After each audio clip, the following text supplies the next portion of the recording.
Thank you for checking out this little teaser of the history of the papacy and church. Here's a little taste of what's coming up soon on the History of the Papacy podcast.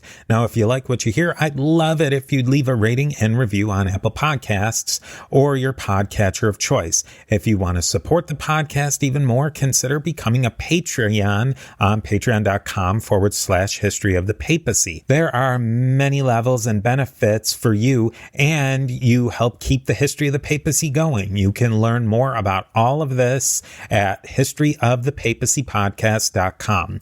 With that, here's another piece of the mosaic of the popes of Rome and Christian church, and I will definitely be talking to you more soon.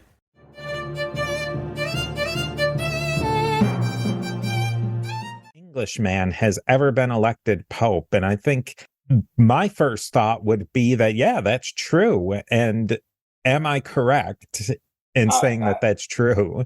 No, there's that. It's false because Hadrian IV actually is the only Englishman who's ever been elected pope.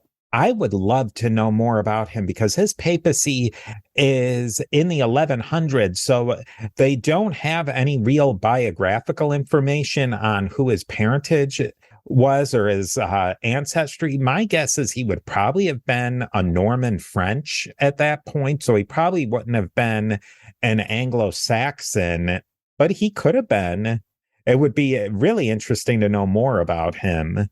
Yeah, I agree. I do not know much about Hadrian IV. What I do know though is that when you talk about popes and their names, as I think we could all acknowledge, the country of France has been a pain in the neck to the church and to the popes almost since its founding.